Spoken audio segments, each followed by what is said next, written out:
Welcome to Living a Legacy, and I'm excited to welcome the program Eric Couch.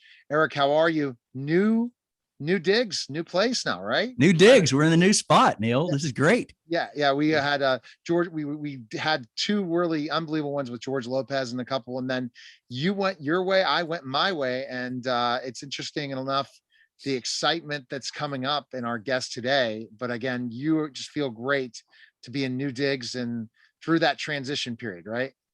Absolutely, man. We got some sketchy weather today, but we're loving it, and we need some rain. Talking about changing weather and opportunities and great stories. Today's guest is one of my absolute favorites. I've got so many memories. You probably watched the movie if you're a friend of Connected to Me at all. You probably love the movie Eddie and the Cruisers. And today we have Eddie from Eddie and the Cruisers. He's been in a bunch of other movies. Michael Paré. And Michael, welcome to the show. Thanks, Eric. Good to be here. I love Dallas. I've been there quite a few times. I shot maybe 3 movies there. All right. And so Michael, also I am in Pittsburgh. So we had snow the last couple of days. Not how nice. Stories. Isn't that unbelievable? In this time of April, come on now. Yeah, but it's April showers. I thought. Not I know exactly. I know it's been cold here. No snow, but cold. Now, Michael, you ditched Brooklyn and moved to L.A. How many years have you been in L.A. now? I guess since. Oof. Well, I was going back and forth between New York and L.A. for like the first 5 or 7 years of my career. And then I moved to Europe for 10 years, and I've been back in California now for about 12, 13 years. Awesome. Well, yeah. I got to tell you, when Neil mentioned that we were going to interview you, I got so stoked, and I sent a text. I got 2 brothers and a sister, and I know you got 6 brothers or 6 sisters and 3 brothers? 6 sisters and 3 brothers, 10 children. Yeah. Yeah, so a little bigger family than mine. Although Neil's trying to catch up with you. I have 6 kids, Michael. So lucky you, man. Wow, that must be a ball. So yeah, my family's a little smaller. In fact, I'm an only child, but I've got my mom was married before and 2 older brothers and a sister. And I remember as a kid dating myself, right? The Eddie and the Cruisers came out at 1983, I believe, 83, 84ish. Yeah, around there. So I was 8 years old, I guess, when it came out, and we went on a family cruise or family trip to Colorado for the summer. And my brother Morgan had got the cassette tape to Eddie and the Cruisers, and we wore that thing out. I mean, wore it out, and it was funny. So I texted my siblings earlier this week. 3-4 days ago, and I'm telling them about the interview, and I just mentioned it, and I mean, there's on the dark side quotes are coming out, and all the songs quoting the movie. We're ripping my older brother because he wants out of the text message, so we're calling him out, but using quotes from the movie and the songs, and just it was hilarious. It was just this huge flashback. They're the ones who brought up the trip. But yeah, it's, there's so many great memories in my family with my siblings because of your movie. So, well, the guy who wrote those great songs for Streets of Fire, Jim Steinman, just died. Wow. Yeah. He wrote those great songs that Diane Lane sang. Ooh, mm-hmm. Yeah. Music's been a big part of my career, but, and we did Eddie 2 and, who knows, there might be an Eddie 3 in the near future. And, anything's possible. Anything's possible, but we're here to talk about a Painkiller today, right? Absolutely. Yeah. We're going to talk. We'll talk about a little bit, Michael, of just a couple questions, and we'll get right to the movie as well. Sure, cool? Absolutely. Whatever you like, guys. Yeah, I appreciate that. Now, so I wanted to tell the reason why Eric's so excited. Also, he's a singer himself, a professional singer, meaning a professional. He went to college. he went to college for singing, and he's right. Would you major in, Eric? Vocal performance. So singing. Wow. But I got a degree in education because the degree was free, and that was the one thing I could do anything with. So. Right. And now I perform and educate every day doing this stuff. Wow. Just not singing as much. Oh, you don't sing so much. I sing some, but especially during COVID, I sing, I've had the privilege although it's pulled back in the last 2 or 3 years, but we've got a 17-year-old son and a daughter that will be 16 in a month. every day of their life, at least through the time they were probably 12 years old. We sang them to bed every night. How cool so that's is where that? I've used it the most. Wow. You don't go out karaoke attack, huh? I'm not a karaoke guy. I wish I were, all those years singing chorally with groups and stuff like that, and music where they're smacking your hands with the ruler. It's funny. I start singing and I get really boring. But then if I'm not singing, I'll be the interpretive dance, right? I'm the one making a fool and having a blast. But I've got to, unless I'm on stage, right? If I'm doing like musical theater or something like that, putting it together. And so it's funny. It's just that change. Cause as a vocal performance, as music, they teach you in that thing to be stoic and still and really boring. So I have to, I've had to work to break out of so when that. you say you've been singing choral, is that like faith-based stuff? Is that like in church and a choir and that kind of stuff? Well, absolutely that. So choral just being group singing. So a chorale, a group, and school, college, when they beat it into you as if that's your major, right? Every day, and it's very structured of how to do it. But yeah, absolutely.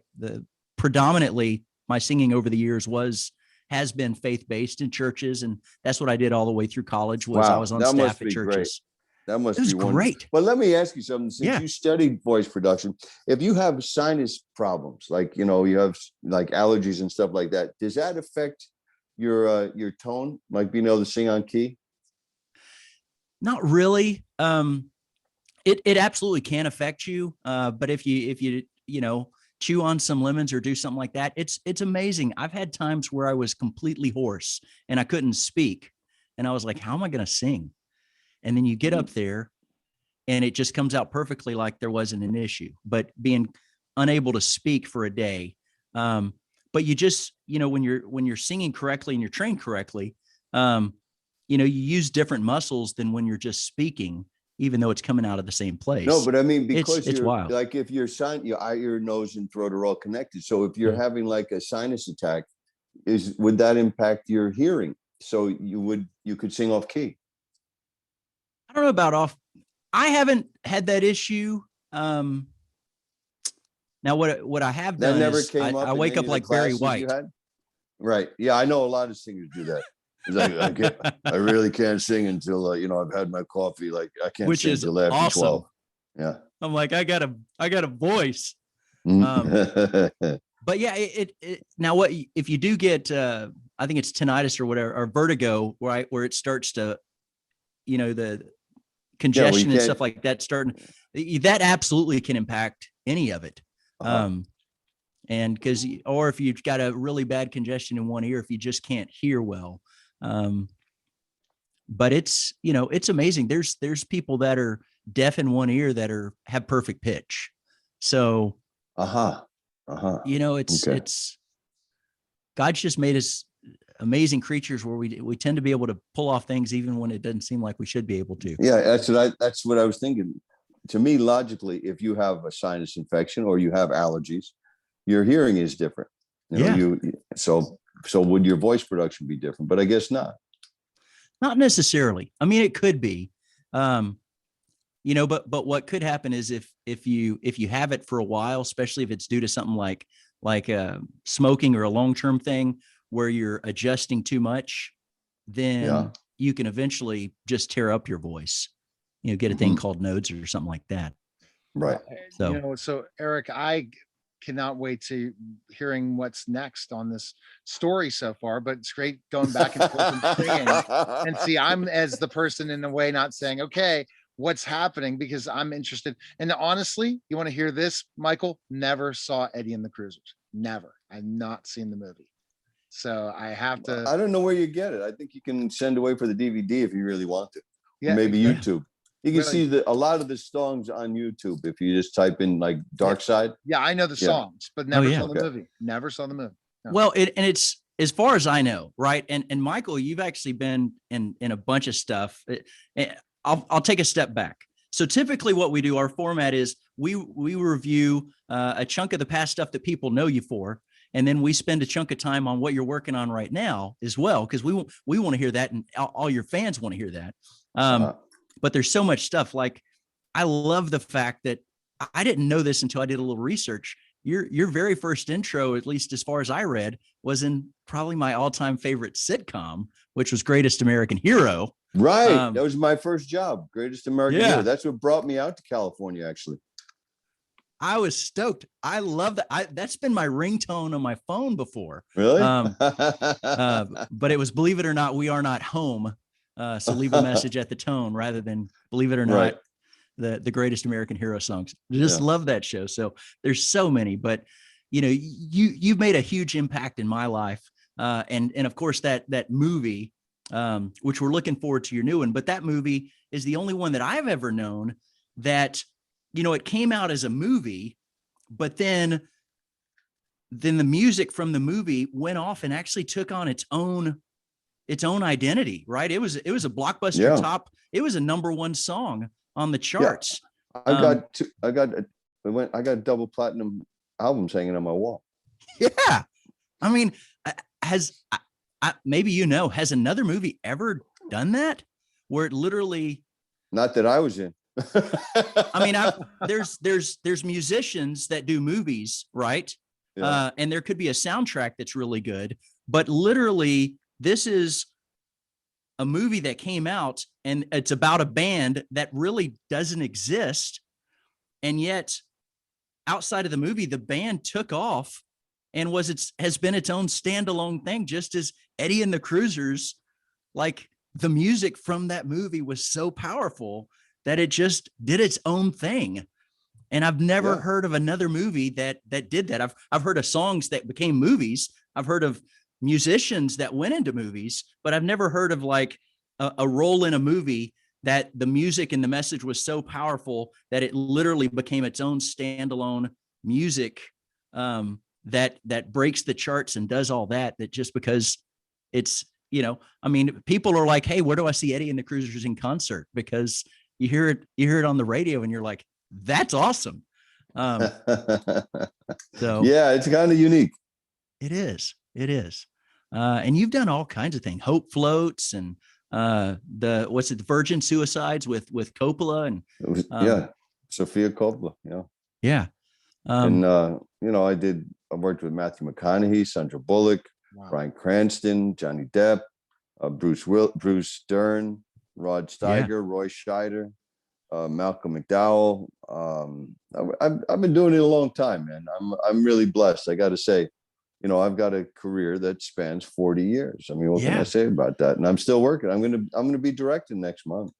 Wow. I'm directing a zombie movie. A kid from up in Brooklyn, right? Yeah, Bay Ridge, Brooklyn. Who now this is the wildest story. You were not a cook. So people think, oh, he was a cook. No, he was a chef that went to the Culinary Institute and working at Tavern on the Green. So you're not just kind of educated in being a chef, like you're like legit. Yeah.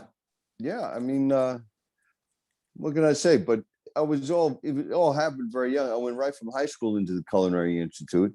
Yeah. And I was working in Manhattan, and my girlfriend was a waitress in a bar down the street, and the chefs get off early. So I'd be out of there and walking down Columbus Avenue around 10:30, and I'd wait for her to get off at work. And there was an agent there named Yvette Bikoff, she lived in the neighborhood because this is the Upper West Side. It was kind of a show business bar because it was right across the street from ABC where they do the news. Guys like Bill Butel and Roger Grimsby would hang out there, and all the Grip and Electric from Madison Square Garden. So, I mean, this is like a New York neighborhood. And Yvette lived in the neighborhood, and she was kind of a regular, and she started chatting me up, and she suggested that I try studying acting. And I said, I can't. I'm a full-time chef. I work 6 days a week. He said, well, you can just go to a few classes during the day and see if you like it. And I went, and I liked it. And 2 years later, I was in Hollywood doing Greatest American Hero.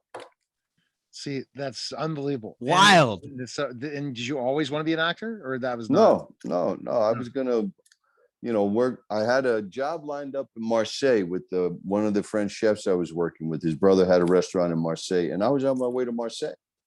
Yeah. When I met Yvette, and I just went to a couple of classes because, it was all the waiters in New York are actors or actresses. And, Right. you know, they wouldn't date a chef. But if you go to acting class, now you're an actor and the pretty girls will date you. So that was really the big attraction. Anita was a great gal, but, you know, I was 19. I wasn't going to be too serious. So I was still out there running around. But, you know, that was really the hook, that as a chef or a cook, you know, at 19 years old, you're not going to get the really super hotties.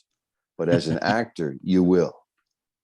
And a musician, which you didn't plan on that thing, right? No, I wasn't. I'm not a musician. Yeah, exactly. I said you didn't plan on that being in a movie that was about music. You know, you never planned that. Not at all. Right. No, actually, we had been shooting Greatest American Hero in the Caribbean, the start of the second season. And you fly through New York, LA, New York, down to St. Croix. Mm-hmm. And me and my best friend was also on the show. We got off the plane in New York because we didn't have to work for the next few days, just to visit my bro. Because, you know, we crashed on the Lower East Side. And while I was there, my agent said, since you're in New York where you're not supposed to be, why don't you go meet Marty Davidson? And I did. And that was the beginning. You know, I read the script and I went up and met him. And then it was a series of meetings and then auditions and then workshop. And then they closed my deal and off I was to Cherry Hill, New Jersey, to shoot Eddie. And here's a funny story. So me and Anita lived up on 101st Street, and her best friend, this guy Jimmy Grubel, was a grip in the movie business, like do a lot of commercials. And we used to hang around, me and Jimmy, because, you know, our girlfriends were both like pals. I'm walking in the lobby of the Rickshaw in Cherry Hill, New Jersey, and there's Jimmy Grubel walking through the lobby. He says, Mike, what are you doing here? And I said, I'm working. He says, how's the food? I said, I don't know. I just got here. He says, what are you talking about? You said you're working here. And I said, I'm making a movie. He said, what movie? Eddie and the Cruisers. He says, I'm on Eddie and the Cruisers. I said, I'm Eddie. So he knew me as a cook in the neighborhood up in the Upper West Side. And here he hasn't seen me in years. And it's like, how's the food at the Rickshaw? So it's one of those funny stories about Eddie. Yeah. I'm Eddie. That's awesome. Yeah. That is awesome. Now you've got a new movie coming out. And it sounds really intriguing. I know, Neil, you've got a handful of questions about it, but absolutely. You know, tell us a little about it. Well, you know, it's about the opioid epidemic in the United States, and it's a really important subject, and it's ignored. And, you know, it can easily be described, you know, as part of the conspiracy theory. But, you know, this is what I've been telling people. I have this toenail fungus on my left big toe, right? And to get a prescription for that, I have to get a blood test every month to get the prescription refilled, right? And that's for toenail fungus. Big blood test, when the blood comes back and they see it didn't affect anything, okay, we'll write you another prescription. But to get oxycodone, you have a pain in your back here, and they'll write it out, and they'll give you a renewal. And people are dying from this. Right. You don't die from toenail fungus. So people are dropping dead. It's a very serious issue. And the irony is the same company that produces the oxycodone has also gotten a contract to all the law enforcement police departments across the United States for the Narcan. So they create the epidemic, and then they also create the cure. Does that sound like a coincidence, what we're talking about now? Yeah, isn't that crazy? Isn't that with sick? COVID? Isn't there corruption? With the vaccine and all? Yeah. Yeah. It really worries me. And you know, look, I'm not going to promote anything except that I believe in God, and I pray and meditate, and I pray for America, because I think it's our only chance, because I've lost a lot of faith in the people that are running the country. And it worries me. And I don't want to promote, you know, this conspiracy stuff, but come on, the oxycodones, people are dropping dead by the thousands. And doesn't seem to be any, you know, the pharmaceutical company is financing a lot of political campaigns, and that's wrong. So I'm playing the villain in this. And I'm not like, I don't run the pharmaceutical company, but I'm the guy who brings it to the doctors who are corrupt enough to be writing these prescriptions. And, you know, it's a very sad, serious, it's a horror film in a sense. Yeah. Because if you hear about, in Florida, they have these pain clinics, and I know they say they're cracking down now, but for a long time, people were taking busloads of people from Boston were going down to Miami and towns in Florida and walking to these pain clinics, saying they have pain and getting a prescription for 60 oxys. And they go to 5 or 6 of those, and they go back to Boston with 2,000 oxys that they're selling at $5 to $10, $20 a pill. Heroin is cheaper than oxycodone. Oh my gosh. And, the oxycodone is coming from big pharma. There's something wrong there. You can walk in and say, I have pain in my back, and you get a prescription for 60 oxys. So when you hear that, you can understand the story that somebody, and the guy who was the inspiration is in the movie, Tom Parnell. Here's the real tragedy. His son was an athlete all through high school. He was a college athlete. He got hurt, and he got a prescription for oxycodone. He got addicted. On the second prescription, he overdosed and died. Oh, wow. How's that? This is a guy who never did dope. He didn't smoke marijuana. He didn't do anything like that. So, when I heard that backstory, I said, I'm in. And, Mark Savage, he's one of these filmmakers who doesn't go to the distributor first. He comes up with the story that he wants to tell, and hopefully somebody will buy it. Right.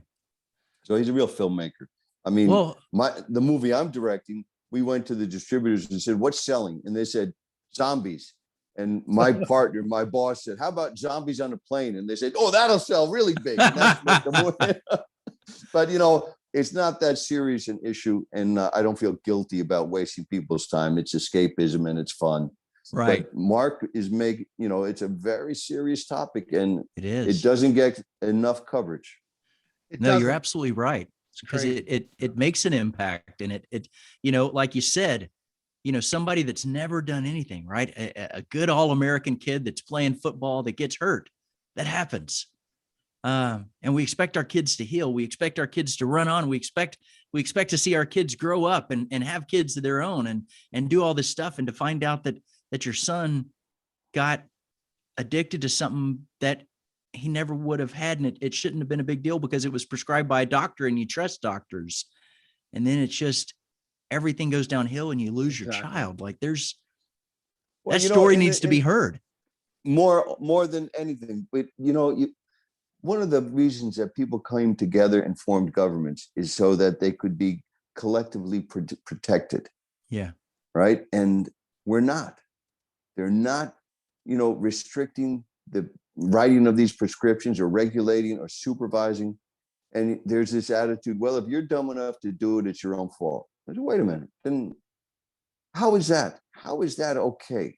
It's like, it's a terrible situation. And me as an actor, even though I play, this villainous guy, I'm hoping to bring greater awareness, and because they're not going to run commercials on it, right? No. Because the same people who own the pharmaceutical company own the media, the pharmaceutical companies are controlling the world as we see today. And they're one of them. The pharmaceutical companies, the military-industrial complex, and I think there's some other really diabolical force involved. But that's me. See, Brian Leaf again was another person that got addicted to opioids and ended up in jail because of it. And he wasn't really a big drinker. So it's just a terrible thing to know. But I guess I read the summary of the movie that I don't want to give it away. People need to see it for sure, but because somehow you're in trouble, aren't you, in this film? From what you've done. It's payback time, right? And how did you feel about being the villain? Have you been a villain in a lot of stuff before?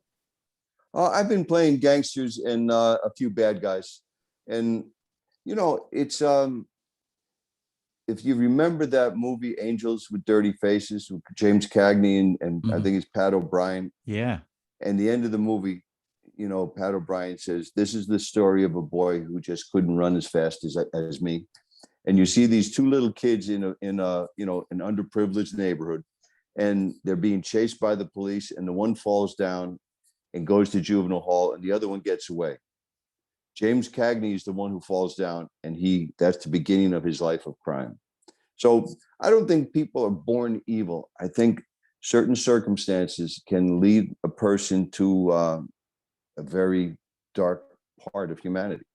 And Right. then there's people who are just plain greedy and evil, but then they also have no moral compass and sense of right or wrong. And it's just a matter of success is whoever has the most money at the end of his days. And that's very sad. I don't understand how people can want to live so long if that's the only thing that drives them. I mean, hey, I'm in show business, but a house, a car, and to be able to have dinner with my wife and kid. My son's 27. To have dinner with him every 2 weeks is like, I'm a very happy, successful dog that way. Yeah. Because you know what you Although want. it would be nice to have a little sailboat too. I mean, I'm not going to say no if it happens. Yeah, right. Come on. Yeah. But I'm not going to lie, cheat, and steal and betray people to get it. My character's worth more. I'll work extra hard. I'll work, 6 days a week instead of 5. Yeah. So Painkiller. Now, Painkiller. Where do we find Painkiller? It's going to be on all those video on demand things and all the pay-per-view and DVD, Redbox and Walmart, starting May 4th. Sweet. That's great. See, what I think's awesome about this is just they get even. That's all we have to know, and to come up with it. And so, based on the writing, was that because of, as you said, the story, because of something that happened to somebody? That's what the reason why they made this film, right? Even though it's a horror movie, it's not horror in the sense it's a horror story to lose your child when it was really through no fault of his own, right? But it's more like Death Wish. Yeah. Father's coming for vengeance. Exactly. That's it. Take my day. No, but the writer for the backstory, is there a backstory to this, Michael? The backstory is Tom Parnell, who lost his son. That's what I said. That's the real story. Okay. Yeah. That's awful. In this story, it's his daughter, but in what inspired the story was Tom Parnell's son being prescribed oxycodone for a college sports industry and overdosing. Yeah. Wow. A college sports injury, not industry. Although now that they're paying college football, it's going to become an industry, isn't it? Yeah. Well, they are going to have to pay them, but then they might say no, thank you, if they're not going to fill the stadiums, right? Some stadiums are filled. The other ones, yeah. Who knows what's going to happen with this pandemic? I like Governor DeSantis a lot. See, you're liking that, and probably like his Texas governor as well, because Texas is kind of open, right, Eric? Oh, Texas has been wide open. They came out a month ago and said no mask. So now every store still insists on it, a lot of them, but Governor Abbott, it's been at least a month where they're like, yeah, Matt, we're done with masks. And what's wild is they said we're done with masks and COVID cases continued to decline. So see, and then look at Portland, Oregon. I mean, Oregon has there's a indefinite mandate to wear masks in Oregon now. How about that? So Florida and Texas, no masks, declining cases. Portland wearing masks. Look, man, I go to the gym. Even in the beginning of the COVID thing, I refused to wear a mask while I ran. And people gave me the look like, because people are afraid. They really are afraid when the government says it's for the good of mankind. It's like, okay, I want to be a good person, and then, it's just a terrible situation we're in because, like I say, you lose the trust. You don't trust your government to be doing the right thing for the people, like the oxycodons, like, the pharmaceutical company and fentanyl. And it's like, you don't trust the government, the people you put in charge. It's like, see, I'm sure Michael, you like this. You can share this information, right? Because some of the other media that interview you, they're not thinking like Eric and I. They're like, okay, we'll take this because it's really too bad. It's just, we don't have a free media anymore either. Thank goodness that's my, I have this ability. Guys like you.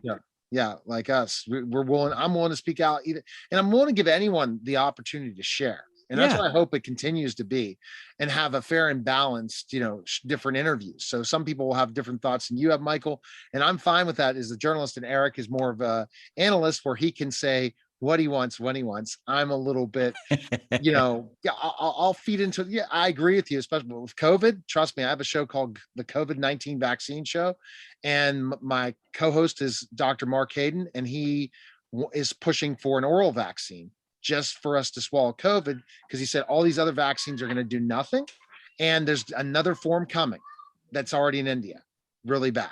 So I don't know what that means for people like yourself, Michael, that are working out, but we'll have to find out. All right, Eric, now I know where you're going with this, but this guy also is living a legacy. Go ahead, Mike. I'm taking zinc, I'm taking D3, and I'm drinking the Schweppes with the tonic in it, with the quinine, because you can't get a prescription for hydroxychloroquine. And more it's coming out that would have been the prophylactic. Yes, we already know that. I've already said that there is. You can go on, but if you ever have that, just reach out to me, Michael. I have connections. I have connects. This is funny. We're talking pharmaceuticals. I have connects to HCQ. Hydroxychloroquine. Where are you? Yeah. I'm not in Pennsylvania, but you can go to any. I interviewed one of the doctors from you remember when they did the whole thing on the Capitol, the black woman? Yeah. I interviewed her. She has her own online place that will prescribe HCQ and ivermectin. I need to get that from you. Okay. Yeah, me too. Okay. Yeah. Okay. So, but also my other client, Dr. Christopher Hall, that we do a show together, he has another online one. They'll prescribe those too. So you didn't know that. So you just heard it here first on Living a Legacy, Eric, that I have the connects. We're talking. I was thinking we're going to have to go to Acapulco. Pharmaceuticals are, and I say, hey, I have the connection, guys. I can get you this. Yeah, I know someone. I know someone. I know someone. Go ahead, Eric. Yeah. Michael, the whole point of this show, Living a Legacy, is how celebrities and amazing people use their influence to impact the world around them, right? That's what living a legacy is. It's not just leaving a legacy, but it's living one today. And that's exactly what you're doing with Painkiller. And as you said, I'm going to do shows that represent me. You're going to do some fun shows too. But Painkiller, really, it's got a message that you can get behind and support. And that's why it was an important movie for you to make and say, yeah, I'm in. Right. And that's why we want to interview, other than the fact that I'm a huge Eddie and the Cruisers fan, we want to talk to people that are like, no, I want to use my influence to make an impact. I want to, in your case, a lot of things, but making a movie like Painkiller, because the world needs to hear this message, is important, because one more dad, one more mom does not need to lose a child. It's devastating. It's devastating. So one of the questions I do like to ask everybody, because it's living a legacy, is, kind of going back to leaving a legacy. What would you like? How would you like to be remembered? And this could be as an actor, as a father, as a human being. Well, I'd like to be remembered as being a good dad and a good husband. And, there was an interview that John Wayne did with Barbara Walters when he got his Academy Award for True Grit. And she says, "Do you think you're a good actor?" And he says, "Well, I've been doing it for 50 years. I must have figured something out." Right. And so, I would like to be remembered to be a good actor. And now that I'm starting to, this is my first time directing, but I've got a 2-picture deal with these guys. So one is a zombie one, another one is a thriller. So, I'm in show business for, I got at least another 10 years. So I hope I can make a movie where people say, damn, that's a good movie. That's great. All right. And if y'all decide to do another, Greatest American Hero reunion or Eddie and the Cruisers reunion, I'm all for it. Like, you got my vote for both. And then if you need me in a zombie movie, reach out to me. I'm 6'10", legitimate. Love to be. Yeah, he's really for real 6'10". That's great. Yeah. Ex-pro wrestler. Yeah. Ex-pro wrestler. Yeah. Wow. I worked with, the Predator, Don Fry. Oh, remember him? Cool. Man, what a complex guy, and we did a little movie, and when Don gets mad, and he gets that look, the Predator look in his eye, because he doesn't, the director's not really respecting him. You know, it's Yeah. you guys that are like another animal. genuine. Yeah, it's we're like different people, and but when I'm a broadcaster, a little different than if I'm in the ring or or I'm debating somebody, but having a great conversation. Is there a website for you, Michael, or where's the best place to connect with you? Yeah, Facebook. Right, Facebook. Perfect. You can see a picture of me on Instagram. I have a handlebar mustache that I was wearing in a few movies. Not a handlebar, like the prison one. It's a goatee. Yeah. Goatee. Well, without the beard, just down here. Okay, so yeah, handlebar. All right, so Yeah, you stick see around that? for a second, Michael. I want to get some talk to you off of air about a few things, and I appreciate it. And Eric, Sure. what a great guest again. We always come to deliver people that really are living a legacy, Eric. Isn't that great? Absolutely. Michael, thanks for joining us, man. This was great. My pleasure. My All right. pleasure. Thank you. Okay, guys, that was All right. Living a Legacy. Take care.